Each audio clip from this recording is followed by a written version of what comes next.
Hello guys, welcome to this new video, and we are going to keep talking about EIGRP, but in this one we are going to focus on some troubleshooting of EIGRP, and we are asking a question: why can't we ping PC1 at 10.1.6.2, which is this one right here? So why can we ping this computer? Okay, and I'm going to work. Well, let's go ahead and try first pinging that to make sure that it is not working at all. That's 2. And there it is. We get in destination unreachable. Okay, so first of all these routers are supposed to have been configured with EIGRP, and the AS for EIGRP should be 100. The autonomous system number should be 100. So all of them should have autonomous system at 100 working through all of this network. Okay, so first of all, since we cannot ping that interface, at least I'm gonna work my way up. So I'm gonna try to ping this router, and then this, and then this, and then this, and then this, okay, to make sure that I'm able to ping everywhere. Okay, so first let's see if I'm able to ping my default gateway. Okay, my default gateway is 10.1.1.1. So let's go ahead and see if I can ping that, my default gateway. Okay, that's good. So I'm able to ping my default gateway. Okay, let's see if I'm able from here to ping router 2. Okay, I want to see if I'm able to ping router 2, which is 10.1.2.2. So ping 10.1.2.2.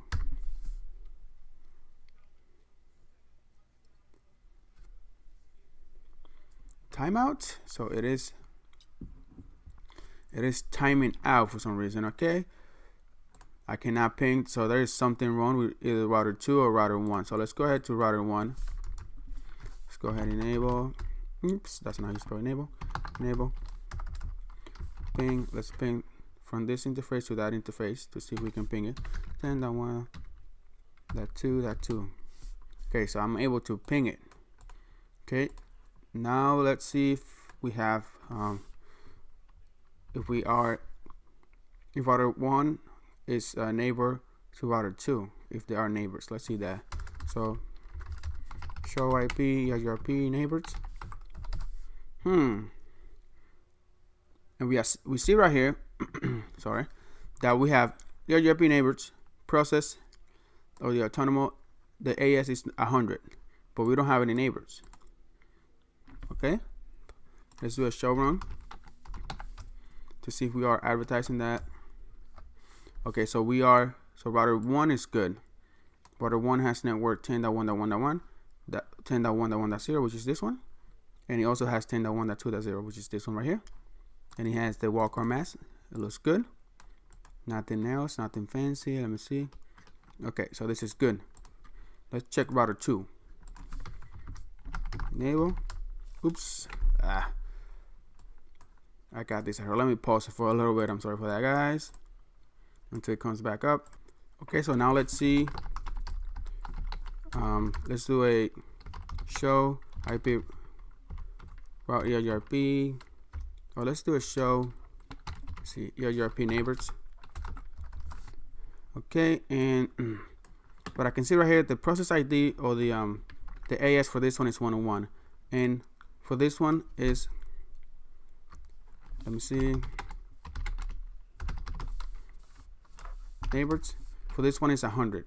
Okay, so router 2 has 101, and the correct one should be 100.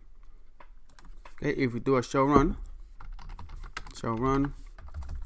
let's see what we can find here.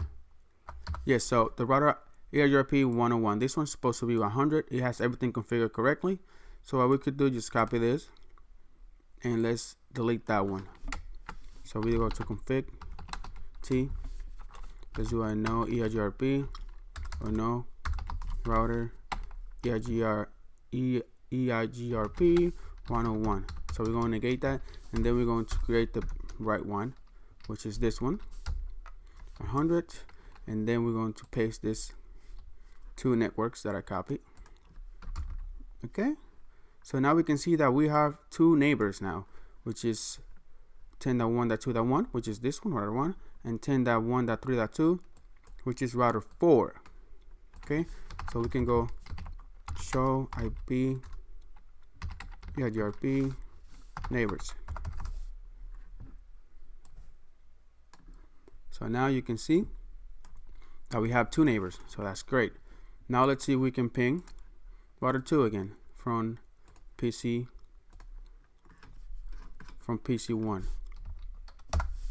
And there we go.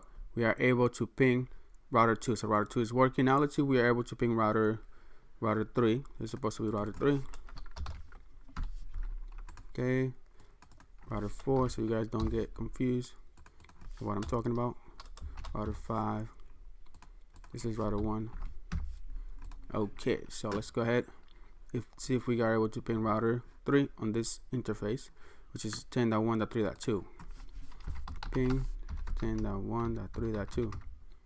Okay, so we're able to ping that. Let's see if we're able to ping the other interface, which is 10.1.3. or 10.1.4.1. So ping 10.1.4.1. Okay. So we are able to ping router 3 on this interface. So let's move up. Let's move into router 4. Let's see if we're able to ping router 4 at 10.1.4.2.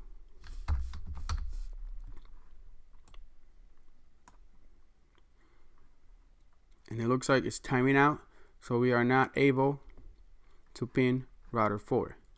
Let's take a look at router 4. So there's something wrong with router 4. Obviously, right? Enable. Let's do a show IP EIGRP neighbors.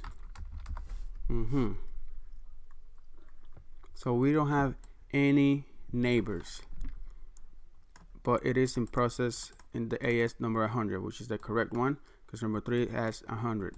Let's do a show run to see if we have any networks here, and we do have both networks with the correct wildcard mask,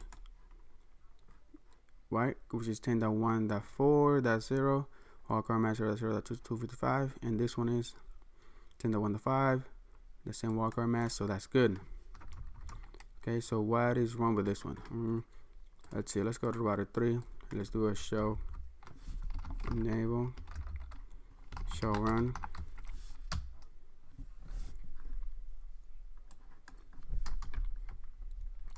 Okay, we can see right here that interface Gigabit 01 is using IP authentication mode, EIGRP, and is using NDFI authentication, and for the password for that is using that key string, which is Cisco.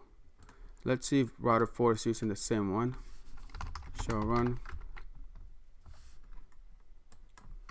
and it's supposed to be on Gigabit 01, and it's not configured to authenticate, so it is failing to authenticate, which is why they're not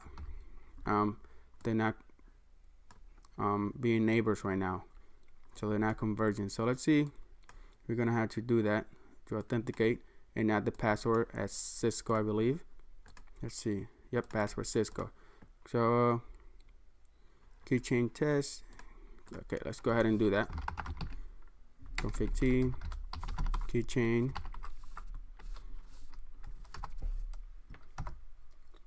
X. Now let's do a key identifier. Let's do 1, and for this one is key string, and that's the password, which is Cisco. Right, let's take a look at router 3. Yep, Cisco. Now we have to add these two commands right here.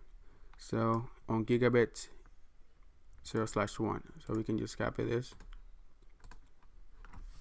exit, paste. So now we got to go over here and add that authentication method.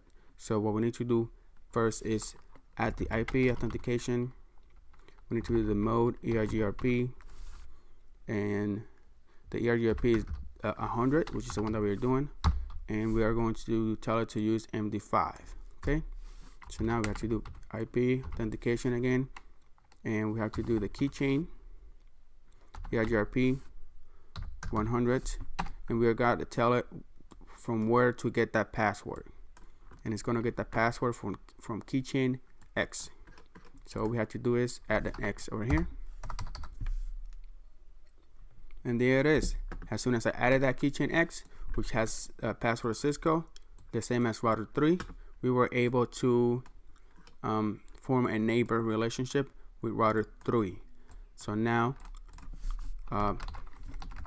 exit, let's use N, show IP EIGRP neighbors, and here we go. We have that neighbor relationship. Okay, and we, as soon as we see that, we see an error already. We are not a neighbor with router 5. So first, let's see if we can ping router 4 now from PC1.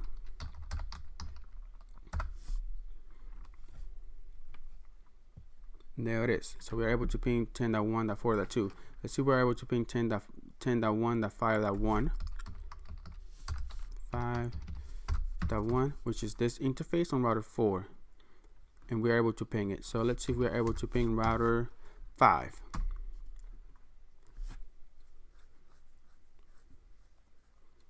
And we're not able to ping router 5, of course, because this one did not form a relationship with router, with that router. As you can see right here, it only has router 3. So we need to form a relationship with router 5 to be able to communicate with it. So let's go ahead and take a look at router 5 and see what's wrong with router 5. Enable, show IP EIGRP neighbors.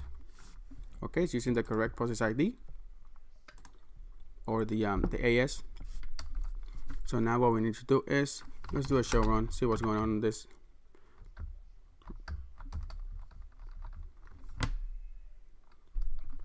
Okay, EIGRP, let's see, router EIGRP 100, and we have a passive interface on gigabit 0/0, which is this one right here. And we should not have that, because what this passive interface does is that it blocks EIGRP from sending hello packets and from forming a neighbor relationship. So we have to negate that. Let's go ahead and copy that.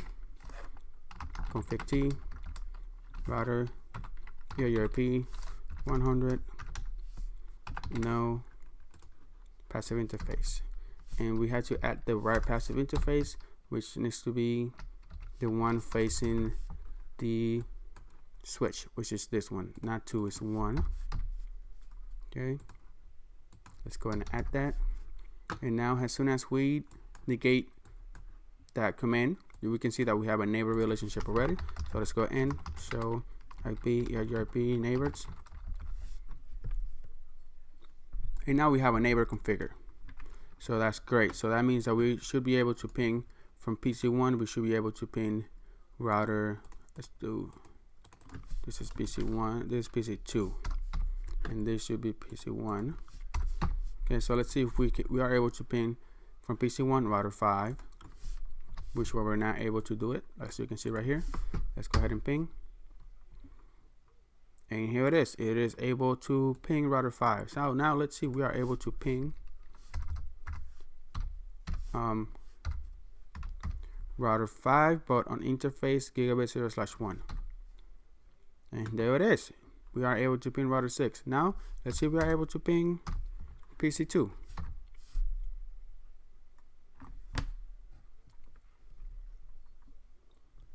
Okay, at first it timed out because of ARP was trying to figure out whose MAC address is that IP address. So it was trying to relate this IP address to a MAC address first, to see where to send that packet, right? So now if we do it again, since we have it on the ARP catch, we should be able to pin it right away. And you can see right here that we are able to ping PC2 from PC1. Let's see if we are able to ping PC2 from PC1. Okay, so the IP address for PC1 is 10.1.1.2, and here it is. Great. So we were able to pin from PC1 to PC2 and from PC2 to PC1. So this is it for this video. I hope you guys enjoyed it, and I'm going to add this lab so you guys can troubleshoot and fix this network just like I did. Okay, so thank you guys for watching this video, and I hope you guys enjoyed, and I'll see you on the next one, guys. Bye bye.